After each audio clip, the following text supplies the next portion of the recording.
跟住落嚟，我哋有請蔡業康先生上台，為我哋開始香港高等教育科技學院主題演講嘅部分。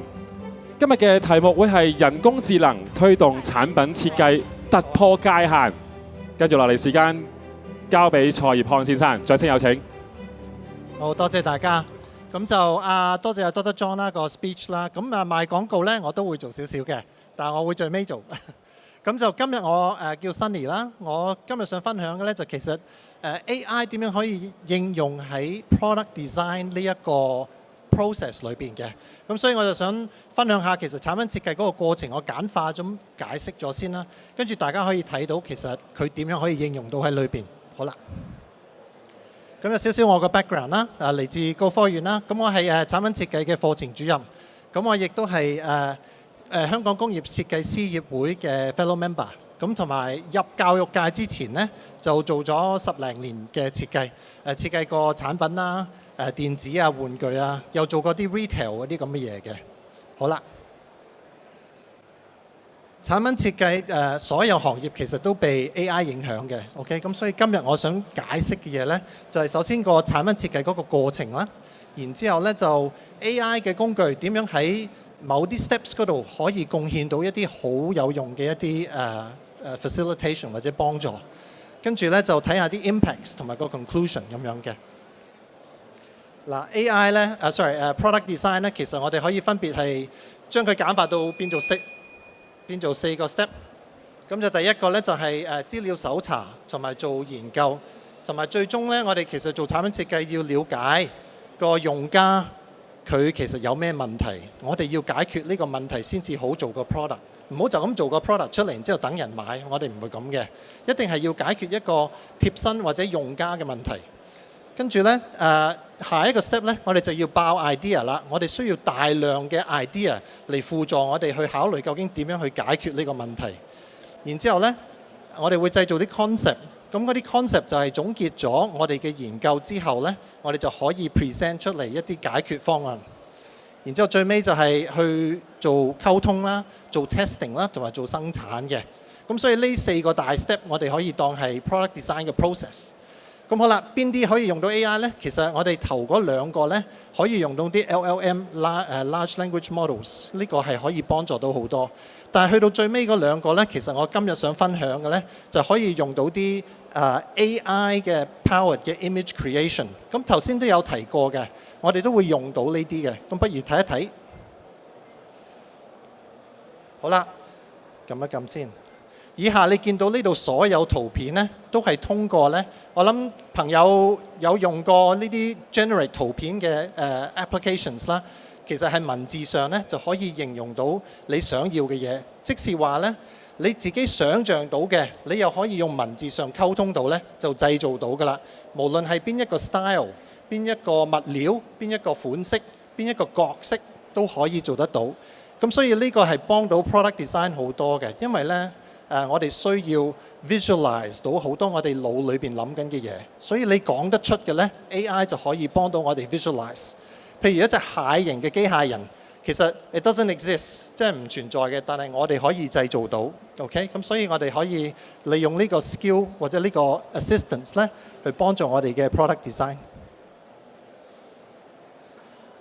咁舉啲例啦，譬如Sunny， 我哋要出啲新嘅女士嘅吹頭髮嘅風筒，咁寫個 prompt， 你見我寫嘅字唔多，呢度真係3句嘅咋。咁但係我話要粉紅色啦，要流線型啦，要新潮啲啦，咁就可以製造到類似嘅嘢啦。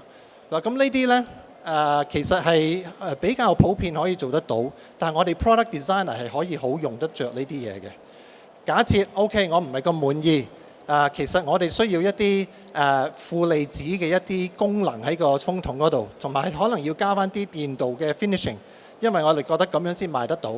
咁又可以揾 AI 幫手去添加一啲新嘅因素上去。咁所以你形容得到嘅呢，佢就可以交到俾你嘅。咁而家我覺得係非常之好用嘅。嗱，假設頭先都唔夠嘅，其實今年呢係興緊一啲豹紋或者斑馬紋。可唔可以幫我 incorporate 咗呢個落去個風筒嗰度？咁佢又可以做到類似嘅嘢俾我哋嘅。所以你會見到其實佢個輔助嚟令到我哋可以 visualize 到一啲我哋諗緊或者想像嘅嘢咧，係好幫助嘅。咁呢度最尾一個啦，就我要 emphasize 或者要增加嗰個負離子嗰個功能多啲嘅，同埋啲電鍍都做得靚啲。咁佢又再幫我執一執。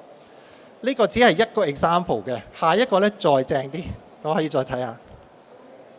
第二個 tools 咧就佢會可以幫到我哋由一啲有幾多人中意畫嘢嘅？有冇人啊？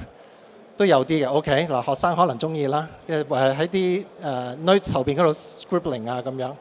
咁就呢一個軟件咧係可以將一啲好簡單手畫黑白線條嘅一啲圖案變做一啲彩圖，甚至係有晒尺寸、有晒 dimension 嘅。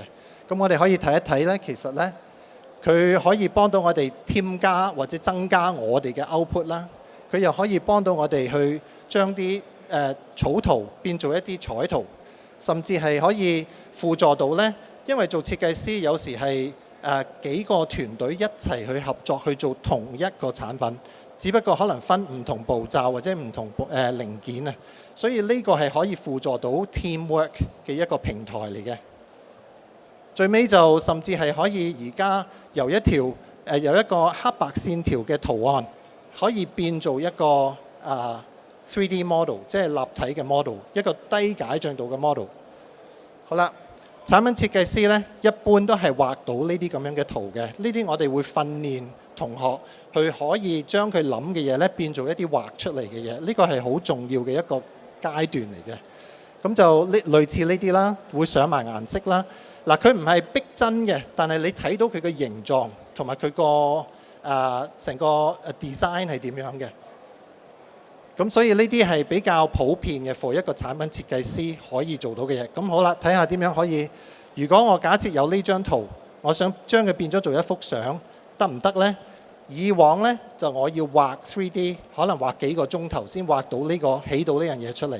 但係而家呢，有 AI 功能係可以即時做到㗎啦。即使話你俾幅圖佢呢，佢就可以幫你 gen 到呢個彩圖出嚟。再下一個，呢一隻鞋呢，開始嗰陣時都係一個手畫嘅黑白線條嘅一個圖，佢已經幫我變咗做一個彩圖，甚至係呢可以變咗佢做一個3D 嘅 file， 一個低解像度嘅 3D file， 變咗我可以 present 到佢嘅前邊、後邊，甚至係望下裏邊，隻鞋裏邊都可以望到嘅。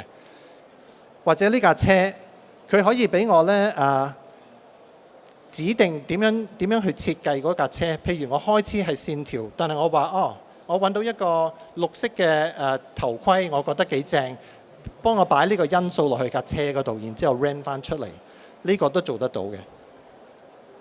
或者呢個啦，又係一個開始係一個線條，但係我要改其中一部分嘅啫，我要做多啲 variation 出嚟，咁呢個都可以幫到設計師去做呢樣嘢。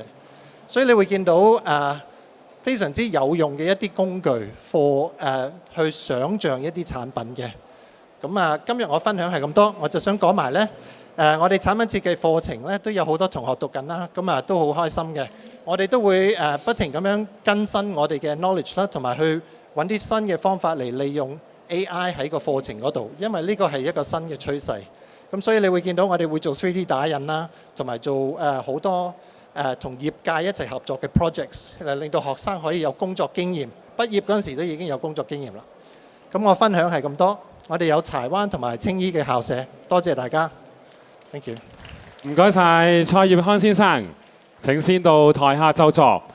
頭先嘅分享裏面咧就講到 AI 咧點樣幫助咧設計師們咧去創造主題啦，甚至乎係將 product 嘅圖片啊都可以 render 出嚟啊！唔該晒。